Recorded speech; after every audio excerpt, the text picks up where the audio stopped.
everybody, Sarah Lane from Twit here, and I've been tasked with playing around with a kitchen tablet. Now, normally I would say, awesome, it's a match made in heaven. I love tablets, and I love to cook, and I've always got my iPad in the kitchen. I have a million apps downloaded on my iPad, but of course an iPad is a tool for all sorts of things, not just people who are interested in recipes. So I was very interested to try out this tablet. Haven't said the name of it yet. Are you ready? It's called Cook with a Q-O-O-Q. Get it? Cook. Anyway, all right, so this guy is $400. You might say right off the bat, oh, okay, that's not super cheap, and I would agree with you. You've got a little stand here, which works in landscape mode here, or if you want to look at your tablet in portrait mode as well. Portrait mode doesn't make a whole lot of sense, at least in my experience, because the screen's not rotating. So I don't know what that's for. Maybe they don't want me to put it in portrait mode. It does feel solid. It's designed to be spill-proof, again, because when you're in a kitchen, the company says, yeah, you know, the kitchen, everything's going to get banged up, and we want sort of a rough and tough cooking tablet. Well, we've also got an Ethernet port here. We have got a USB port, and we also have a card reader port, as well as headphones. This little guy is designed to cover up this area. Of course, you're going to be in the kitchen with all the stuff splashing around, right? So it's nice to be able to cover these ports if I'm not using them.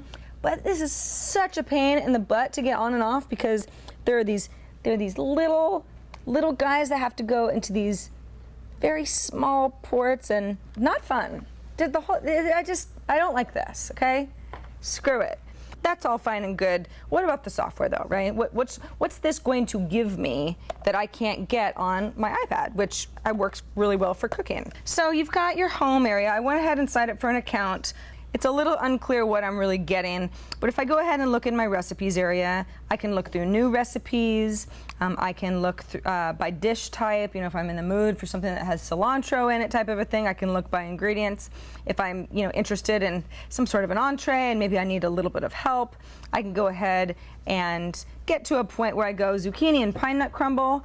That sounds good. I would like to view it. Over in the actual recipe area, we've got briefly what the dish is all about.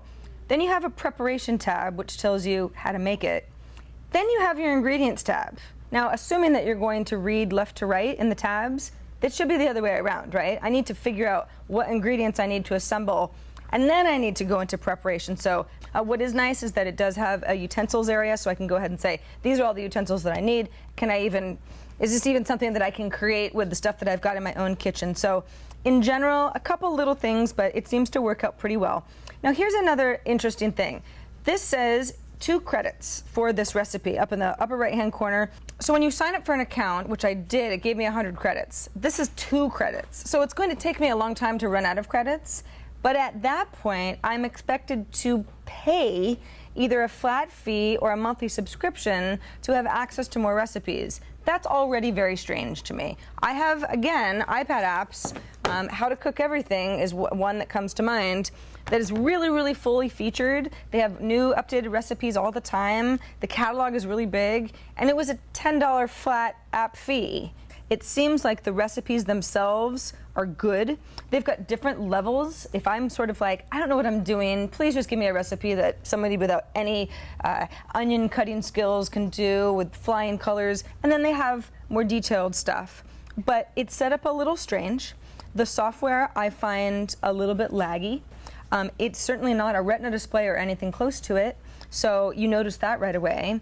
And it's expensive. It's expensive for what you're getting, especially since, you know, I mentioned my iPad just because this is the tablet that I use, but all of the different tablets that are out there on the market. I think you probably get where I'm going with the Cook tablet, don't you? The Cook is, for me, it's a don't buy. $400 is too much for something that isn't sort of all-inclusive, where you're expected to pay more afterwards. I think that the design is nice, but it's not anything that's going to wow you, like, ooh, it's so thin. Ooh, it'll just slip under, you know, something under your counter and be invisible. Kind of takes up a lot of space. and the software itself is just a little bit strange. I don't think that we don't need tablets in the kitchen. I think we absolutely do. I just don't know that something that's only devoted to cooking is the best use of your money. So that's all from me. I'm Sarah Lane for Before You Buy, and happy cooking out there, everybody.